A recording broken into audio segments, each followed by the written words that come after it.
It is December 11th, 2017. This is the Watchman News, and I'm Mike Callahan. As many of you are aware, there was a bomb attack in New York City this morning, and so there's been a lot of coverage on it.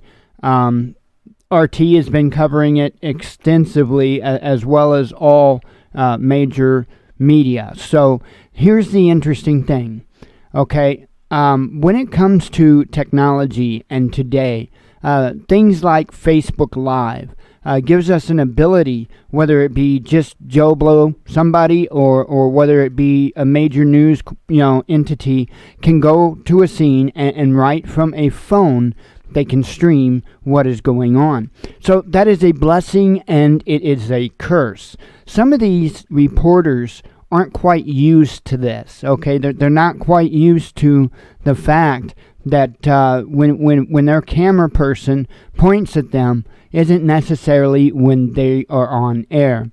So this morning, I had caught this on our local news station, was rebroadcasting somebody from New York City, and I caught something rather peculiar. Now, before I play this video, and I'm going to let it play in its entirety because I want you to hear what he says when he's quote unquote not on air, and what he says when he's on air. So, but before I do, I want to bring up one thing. In 2001, World Trade Center, there was reports about the Building 7, I believe it was, falling before it actually happened. Okay, they were actually, they were covering it about how the building had fell, and the building hadn't fell yet. I think there was a mix-up in time zones or something like that, but they were told what they had to say and when they were to say it, okay? You are going to see that in this video clip. This is proof that the media is spreading propaganda, and they are either withholding information or they are giving out false information. One of the two, you decide. Here's the proof.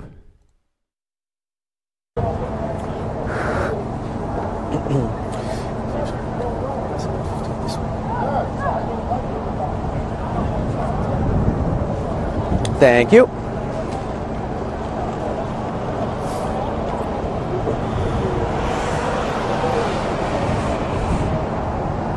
Okay, thank you.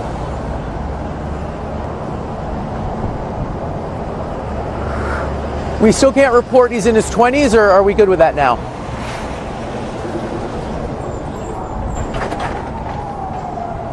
Okay. Someone was telling me what to do at the end. Now back to you. So I don't sig out. I don't say my name. I say now back to you. 1 minute. Okay, great.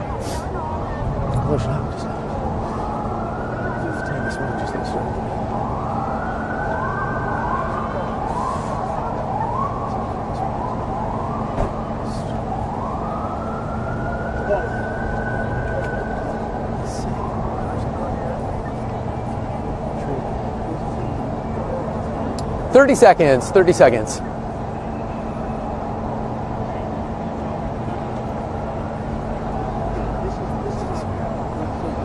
$20 seconds.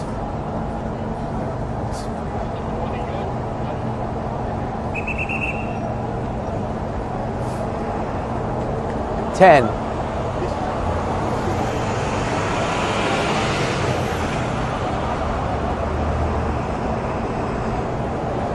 The explosion happened around 7:15 this morning at the start of the busy New York City rush hour in one of the busiest places for it, the Port Authority bus terminal behind me. And yet authorities say there is just one non-life-threatening injury associated with the explosion.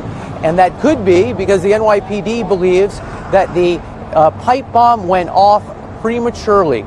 They now have a suspect in custody. He's at the hospital. He's originally from Bangladesh, and police say he had a second unexploded device on him. Now, all this, of course, has caused a major travel disruption here in Midtown Manhattan. The Port Authority bus terminal is closed. 42nd Street does not have subways coming in or out of it, one of the busiest subway stations in all the city. And so all around us, people are trying to find their way to work.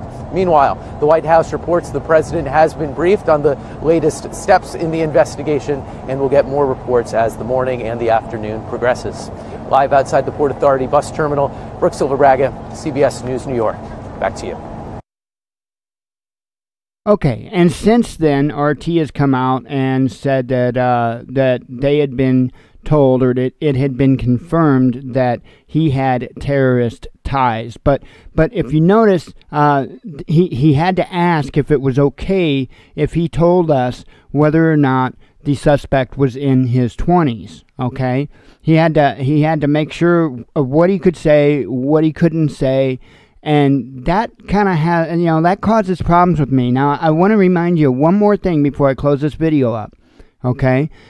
TSA, they have been wanting to implement TSA at bus stations and train stations. Think about that.